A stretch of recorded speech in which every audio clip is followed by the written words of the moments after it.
రేవంత్ చేసిన వ్యాఖ్యలు హింసను ప్రేరేపించేలా ఉన్నాయని బీఆర్ఎస్ నేతలు మండిపడ్డారు. మాజీ ఎమ్మెల్యే మర్రి జనార్దన్ రెడ్డి ఆదేశాలతో సీఎం రేవంత్పై నాగర్ కర్నూల్, తాడూరు, తెలకపల్లి, విజయనపల్లి, తిమ్మాజీపేట పోలీస్ స్టేషన్లో ఫిర్యాదు చేశారు. బీఎన్ఎస్ 2023 చట్టం ప్రకారం కేసు నమోదు చేయాలని డిమాండ్ చేశారు. రైతులకు సాగునీరు ఇవ్వాలని కోరితే పంటపై రక్తం చల్లాలని రేవంత్ అనడాన్ని తప్పుపట్టారు. రేవంత్ చేసిన వ్యాఖ్యలు రైతుల మనోభావాలు దెబ్బతీసేలా ఉన్నాయని మండిపడ్డారు. మానవ వనరుల కేంద్రంలో ప్రెస్ మీట్లో తెలంగాణ ముఖ్యమంత్రి గారు రేవంత్ రెడ్డి గారు మాట్లాడినటువంటి మాటలు చాలా అనుచితమైనటువంటి వ్యాఖ్యలు. అతను నిజానికి విద్యావంతులు అన్నం తింటున్నాడా గడ్డి తింటున్నాడా అనేటువంటి క్వశ్చన్ వేసుకుంటున్నటువంటి సందర్భం. ఈ వ్యాఖ్యలు ఆయన చెవుకు పోతున్నాయో పోతలేవో కానీ ప్రతిపక్ష నాయకుల యొక్క రక్తం చల్లి రైతులు పండిస్తే ఆ పంటను రేవంత్ రెడ్డి తినాలి, ఆ రక్తపు కూడును తినాలనేటువంటి ఆలోచనతో ఈరోజు రేవంత్ రెడ్డి కాంగ్రెస్ ప్రభుత్వం ఉంది. వాళ్ళు తింటున్నదే హైడ్రా పేరిట వివిధ రకాల స్కీముల పేరిట రైతులను ఇప్పటికీ వాళ్ళ యొక్క రక్తాన్ని తాగుతున్నారు.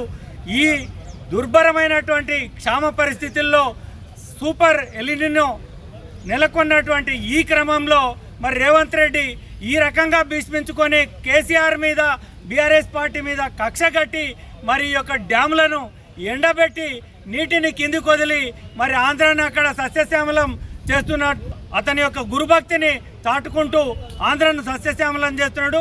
హైదరాబాద్లోని మానవ వనరుల కేంద్రంలో మర్రి చెన్నారెడ్డి గారి మానవ వనరుల కేంద్రంలో జరిగినటువంటి ప్రెస్ మీట్లో తెలంగాణ ముఖ్యమంత్రి అయినటువంటి రేవంత్ రెడ్డి గారు ప్రతిపక్ష నాయకుల మీద అదేవిధంగా రైతుల మీద నేరపూరితమైనటువంటి కుట్రపూరితమైనటువంటి అదేవిధంగా రెచ్చగొట్టేటువంటి వ్యాఖ్యలు చేస్తూ రైతులకు ఎల్లినో వచ్చింది, నీళ్ళు ఇవ్వాలంటే మేడిగడ్డ దగ్గర కన్నెపల్లి పంప్ హౌస్ను ఆన్ చేస్తే ఆ నీళ్లు స్టోరేజ్ చేసుకుంటే రైతుల పంటలు ఎండిపోకుండా వాటిని కాపాడుకుంటామని చెప్పి ప్రతిపక్ష నాయకులు మాట్లాడితే ముఖ్యమంత్రి గారేమో కేసీఆర్ గారి మీద కక్షతోన రైతులకు నీళ్ళెండబెట్టి ప్రతిపక్ష నాయకుల రక్తం జల్లి పంటలు పండిస్తా అని మాట్లాడుతూ ఉన్నాడు.